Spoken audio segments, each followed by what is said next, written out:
hot, it's compact, and it's exclusive to CNB, the GLA from Mercedes-Benz. We're staying SUV crazy. We've got the facelift of the BMW X3, also exclusive.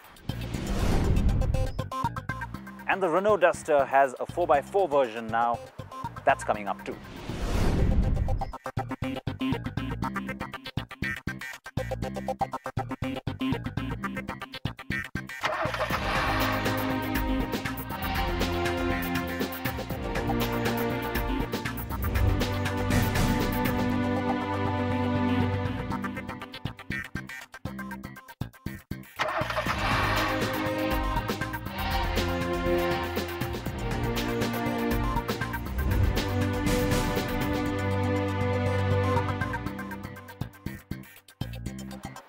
Hi folks, and welcome to CNB. I'm Siddharth Vinayak Patankar. Now we've been promising you lots of SUVs on the program the next few weeks, and we're going to deliver on that promise. As you've seen from that little glimpse at the start of the show, we're going to start off big with those nice exclusives. But you're wondering, hang on a second, he's talking about SUVs, why is he standing next to a coupe and a sedan? Well, we're also going to be taking you onto a bit of a journey over the next few weeks, folks. One that takes you into the world of manufacturing for Mercedes-Benz. And of course, when you think of this brand, traditionally it's cars like the S-Class that instantly spring to mind, which is why we're starting our journey here in Sindelfingen, which is where Mercedes-Benz has its biggest plant, and cars like the E-Class, the S-Class, they all roll out from here. 500,000 unit annual production capacity, but we're going to go away from all of this and we're going to talk, of course, about SUVs. And so, which is why my journey will begin with this vehicle. It's the latest from Mercedes-Benz. It's the compact SUV that many of you are waiting for, and we've got all the exclusive details on the GLA.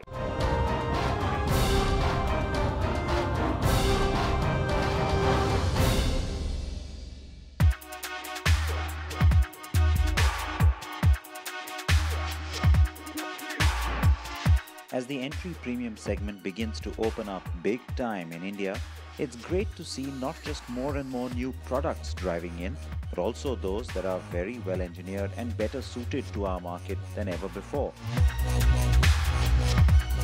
The Mercedes-Benz GLA will drive into the market in October and will join what's now looking like a formidable segment, comprising a wide array of vehicles that span hatchbacks, sedans, crossovers and SUVs. So what's the GLA all about?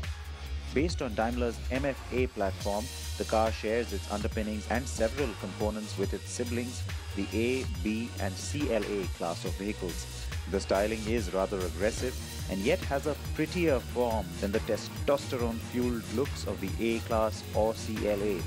The roof rails and rear fenders are what really separate this from the station wagon-like feel that the BMW X1 or even the Volvo V40 exude. The Center of Excellence is sort of a brand shrine for Mercedes-Benz, which is why you don't just have this car here with me, but you've got all these other cars that are also lined up here today. And it is, of course, in Sindelfingen, which is where, like I said, you've got the biggest plant. But today, we're going to go on that manufacturing journey besides showing you this car. So we're going to start off by driving to Rastatt. That's where the GLA is manufactured. And it's about, well, a couple of hours from here. So let's get going on that drive. Before we get going though, I want to quickly talk about the styling. Now, in the face is where you see that nice aggressive new family look that Mercedes-Benz is getting such great reviews for the world over. The GLA carries that through. You know, it doesn't really try and be this really bumped up tall SUV. I mean, look how short it is, but the roof rails and the overall shape and appeal, still very SUV-like. There's a little rise here in this chrome line that you see on the waistline, and that's different to the A and the B and the CLA, because in those cars, including the new C-Class, that's almost like a parabolic drop. Here you see that there's a rising line. That gives it again a different SUV kind of a character. There's a lot of muscle here, and that blends beautifully into this really wide look at the rear. The tail light to me is perhaps the nicest, sweetest part of the design, very attractive. And you've got this chrome strip which again enhances the width at the back, makes the car look really planted. Inside the cabin is where the premium brigade scores over the other mass compact offerings, and Mercedes-Benz in particular has stepped up its game when it comes to cabin finish. The car with me has a light poplar wood treatment which complements the black plastics and surprisingly works with all the metal inserts that the dash carries. Of course, we will wait to see what trims come into India. The rest of the package, including the command system, the climate control, sunroof, instruments, all of that very much like the A-Class. The start-stop system is also standard. The boot isn't generous, but I was still surprised by its rather ample 481-litre volume. Now, the handling isn't soft by any means, but I would have still liked it to be a little bit stiffer, more German in that sense. In India, buyers are going to like this. It's just the right kind of comfort setting, I think, that people in India like. The car has a very car-like feel to the drive, and what I like is that, you know, the engineers haven't tried to unnaturally just give you a sense of driving an SUV by just bumping it up or making the overall suspension setting more SUV-like. It's good that it feels like a car because it's very comfortable and very easy to drive. The GLA is sprightly, quick, and hugs the road well. Please do make room for the fact that I had the 4MATIC, Mercedes speak for all-wheel drive, that sends as much as 50% of the torque to the rear wheels when needed. Now, of course, make no mistake, the suspension setup on a car like this will definitely be different to, let's say, the A-Class or even the CLA. But having said that, it is the car-like feel, handling and otherwise, that you get from a compact SUV like this one that makes it popular. And that's what's catching on the world over, and in India in particular, cars like the Q3 and of course this car, the GLA, become even more relevant because they're compact, they're more affordable, and yet they let you be premium and slightly more raised from the ground than a hatch or a sedan will. But when you compare to the Q3, while I liked that character, the GLA has a smaller feel, especially when you're inside the car. It's not a roomy or airy cabin, but one that feels compact and right. Now, we're not going to get the potent engines that the GLA is available with here in Europe. Nope, it's going to be the slightly more boring engines, I'm afraid. Similar strategy to what you saw with the A and the B class. Of course, it's done for a reason so that the pricing is more competitive, but it will certainly not quite be the car that I'm getting to drive today in terms of power, and also the fact that, by the way, this is the 4MATIC, and in India we'll probably just get the front wheel drives.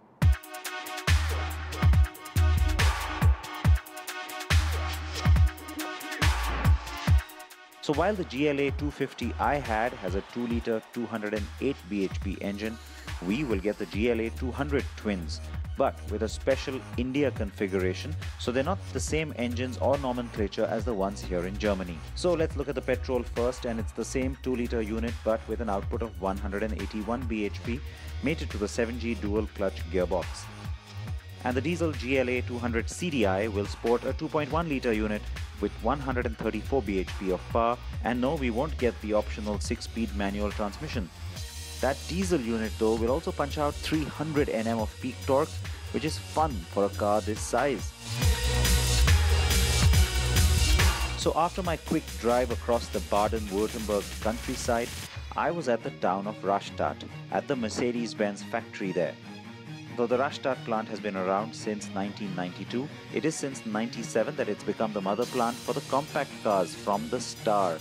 It was expanded and upgraded in 2009 with an investment of $1.2 billion to accommodate the new MFA platform. The Rastatt plant has 2 assembly lines.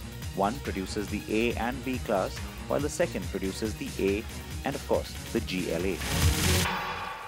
You can tell from the headlamp configuration of that AMG version of the GLA, that car is probably heading to the United States. Now, when you talk about this platform on which the GLA, the CLA, the A and the B are based, it's called MFA, or the Mercedes Front Wheel Architecture Platform, and its production is divided between here in Rastatt and also the Kecskemét plant in Hungary. Now, in Hungary is where the B and the CLA are made. Here, of course, you have the B class and the A class being made in the second production hall. The one we're in is primarily for the GLA and A class. Now, I can tell you that a lot of the A class production was moved to the other hall once the B class was moved to Hungary as well, simply because there's huge global demand for the GLA, and so the production of the GLA has now gone up as well. Total overall production here at Rastatt stands at about 300,000 units. Last year, they managed to make 286,000. I can tell you, in 2014, that production number is likely to be much higher. It is always fun being inside a car plant. But here it was also good to see the buzz on the shop floor, brisk production cycles and a wide variety of variants being produced together on both the A and GLA classes, and plenty of AMGs too. Recently, Mercedes-Benz India increased its own capacity for its assembly plant in Chakan to 20,000 units annually. The larger plan there is to assemble the A, the B, the CLA and the GLA, and none of those kits are freely available because remember, there is a huge global demand for these models as well. Eventually, when that does happen, of course, those kits will come from here for the GLA as well as the A class and perhaps the B class as well. But until then, you will of course get CBU or fully built units, which will also come from here in Rashtra. Do you think that at the start of this project, had you already identified that it's going to be the GLA that's going to become a really key or a very important member of this family, or are you happy to see this from the market? I would say not from the very beginning, but during development. So I would say half time we realized that when we thought, for instance, in the beginning, because this was our history, that A and B class will be key. What would be the new A class coming from the old A class? Or we thought it might be the most important question, how is old and new B class? How are they compared and perceived by customers? I would say halfway we realized that it is the other models which are making it, because they are new. A and B class are known, and it was the transition to new A and B class, but halfway I would say we realized that it's other models that make it.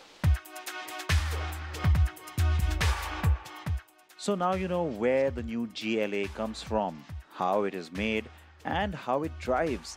The car is hotly anticipated and we were super excited to bring it to you on the show today. Do you think the GLA will excite our market? And would you want one? Share your thoughts with us on facebook.com/CNB show or with me on Twitter @SidPatankar.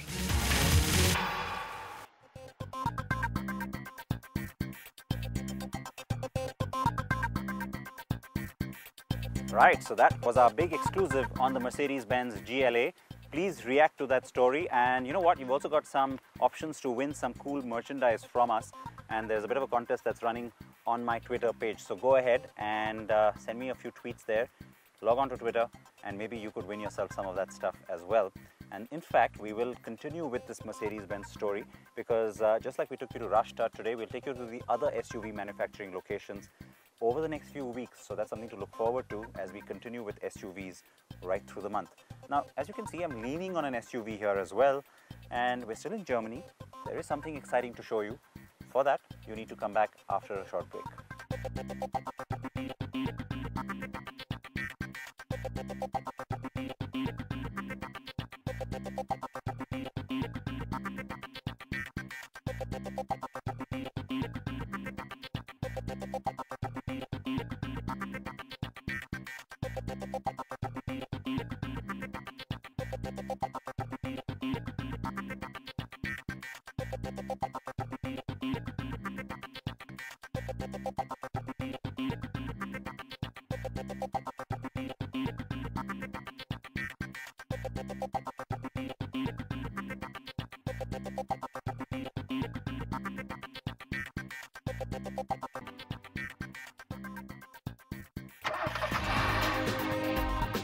Global unveil here in Stockholm points to a new direction for the company.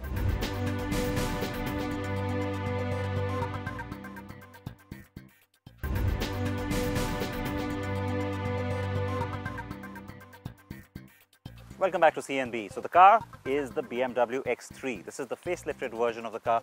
It is also exclusive to you, by the way, and we've got all the details for you now on what's turning into a nice little SUV special for you on the program today.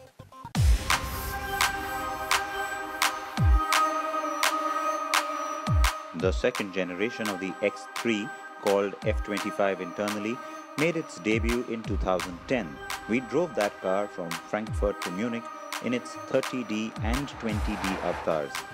Fast forward to today and we have the facelifted car with us outside of Munich in the Bavarian countryside. The rear has been tweaked ever so slightly, so at first glance you probably won't be able to tell that, and you still know of course that it's an X3.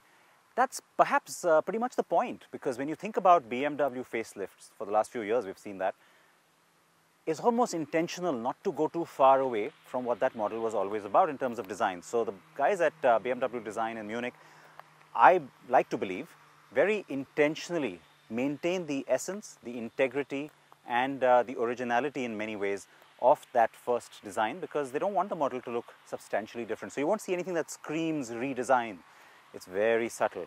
First glance, you almost have to say, are you sure that's a facelifted version? Well, the thing that is new is the headlamp styling, because you've got this eyebrow on top, some people like to call it that, and it now meets the front grille. It's been extended. You saw the same sort of design in the X5, so it's a bit of a SUV characteristic now, or a family look that's going to creep in. The new X6, which comes out later this year, will probably carry that forward as well. The grille, just as bold as ever, also has a little notch here which kind of complements that strip coming in and meeting the front grille. Looks a little extended, little stretched. The bumper was really heavy, and this was sort of similar to what the sport version had. I'm glad to see that it's becoming the stock treatment, because it adds a little bit of a sporty element and also makes the car look less heavy up front, looks a little more agile. On the inside, the color palette and materials have been tweaked. I do like the new seats as they are more attractive and more comfortable too. In India, the car is now available in a new X-Line trim that includes matte aluminium inserts in the bumpers, an X-Line grille and exhaust, and a sporty leather steering wheel amongst other things. But the bigger changes are invisible and are under the hood.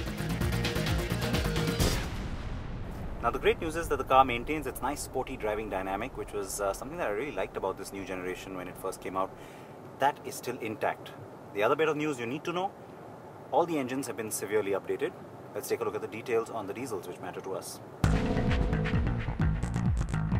In India, BMW has decided to ditch the 30D engine, and now both variants get only the 2-litre diesel.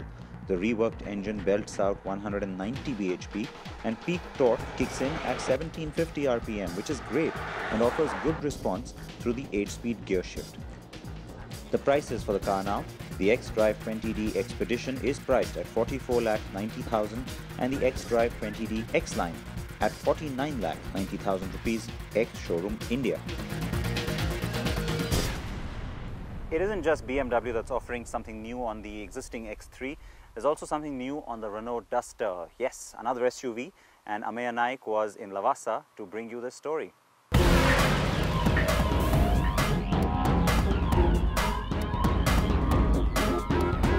Even though the Fluence and Koleos were slow starters, the Duster is what's really made Renault a brand to contend with in India since 2012.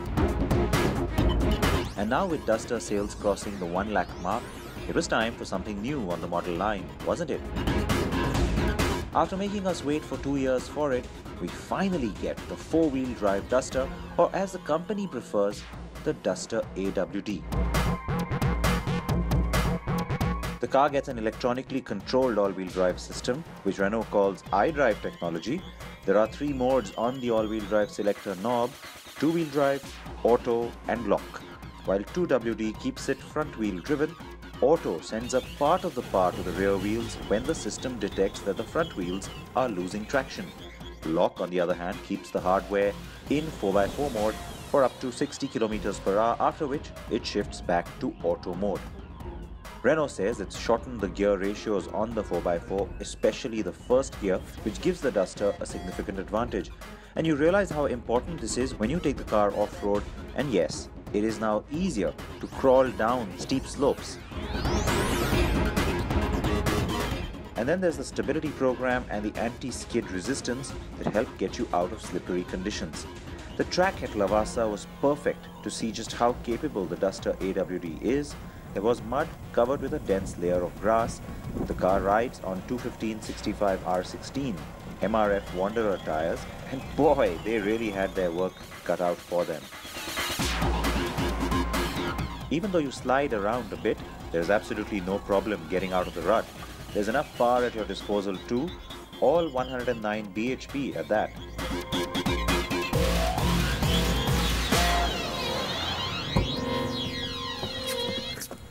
I'm back from taking the Duster AWD on an off-road track, and look at me. I'm all clean as an office-going guy at 9 in the morning. Well, The Duster is dirty, but that does not mean we don't have a smile on our faces. The car's exteriors are largely unchanged, barring the anthracite alloy wheels, the darkened headlamp cluster and the matte black B-pillars. On the inside, however, there are a bunch of changes, like a new 3-pod instrument cluster that features an instant fuel consumption meter. There's also a new 3-spoke steering wheel, dual-tone grey and red seats with a new beehive design, and some soft-touch plastics on the upper portion of the new dual-tone black and grey dashboard. The Duster all-wheel drive will arrive in India around the festive season and is likely to cost about 75,000 rupees more than the current top-end variant of the Duster. The rebadging between Renault and Nissan will mean that we'll also see a Terrano in the all-wheel drive avatar by next year. Expect Nissan to take the lead, however, with a CVT Terrano, but again, that's at least a year away, if not more. To find out what SUV and what plant we're going to take you to next week, remember to tune in to CNB next week as well. And with that, I will say off we the Zen. Please remember to wear your seatbelts, please wear your helmets, please react to what you've seen on the program today, the big exclusives we've brought you.